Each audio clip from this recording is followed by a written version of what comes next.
For any organisational culture to be strong, I personally think it's got to be built around the values. So if you don't have the right values, it's very difficult to recruit people with similar values. So you end up with a very diverse range of people with diverse values. So we have a set of values and they drive people's attitudes, or values drive attitudes, and then obviously behaviour is a reflection of what people believe in their attitudes. So at the core of the culture is the values. So what does our business value?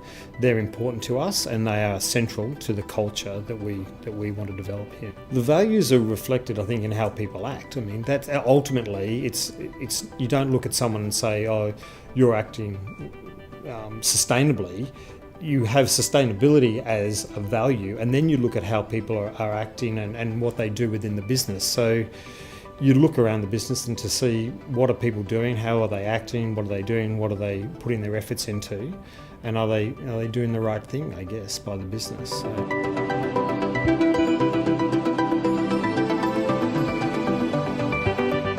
We've talked a little bit before about around some of the key events that we've had over the last few years, but I think the thing with, and I'll reflect on our own business, but I think our culture I reflect on us as a business that have been in operation for a number of years, and that culture is around longevity. So people who come here are generally in the business for a long time, and that culture. And I think the question you're asking is what are the things that will sort of see you through over the long term?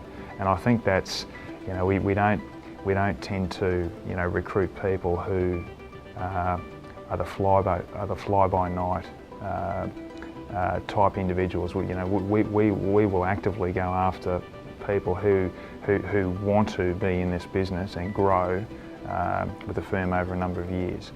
The most important thing, I think, though, is a concept called stewardship. So, and that is a big part of our culture in terms of leaving the firm in a better place than what it was when you came into it. And if I have a look at all of the leaders in our business, that is really what this business is about. Is about setting it up for the future generations, or generation's the wrong word, but for future leaders to come through, leaving it in a better place than what it is today.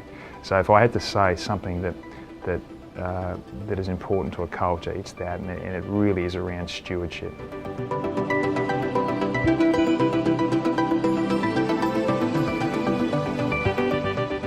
Probably showing integrity and trusting in our staff. We trust them to get on and do their work, and I think we respect their work-life balance and their professionalism. So we also have great pride in our management team. I think we do show our, we congratulate them regularly on when they do a great job, and I think they appreciate that.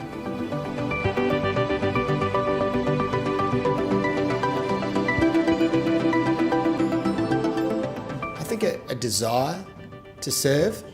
I mean, it sounds cliched, but you have to be the right people. You have to want to serve behind a counter.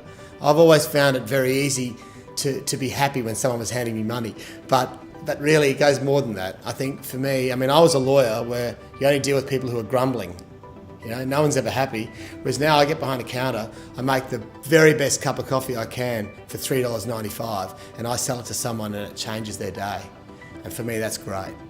I think Merlot's it's a fun place to work. Our catch cry is we love serving premium fresh espresso, and it's true.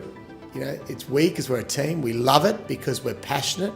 I mean, there are plenty of people who eat food, but then there are foodies. And we want the foodies. We want that style of person.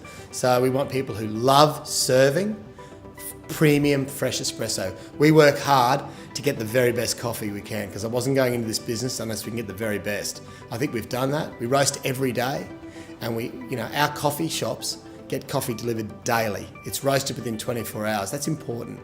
And I think if we find everyone to serve a premium fresh product and they love doing it, then you've got it nailed.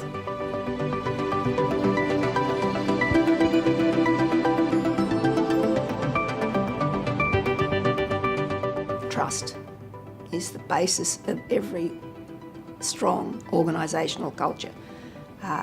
If there is any lack of trust, it's like a worm that can't grow. So trust is the key element, and with trust, how do you build trust? You communicate and you're consistent. Two things, the two C's, consistency and communication are crucial to building a culture. The key elements of a strong culture are trust, consistency and communication. And we again believe that we have built that into our organisation. For example, if we want to make a rather large change in the franchise company, we call in everyone to a meeting. And I can remember on a half a dozen occasions we've done that and had 100% vote.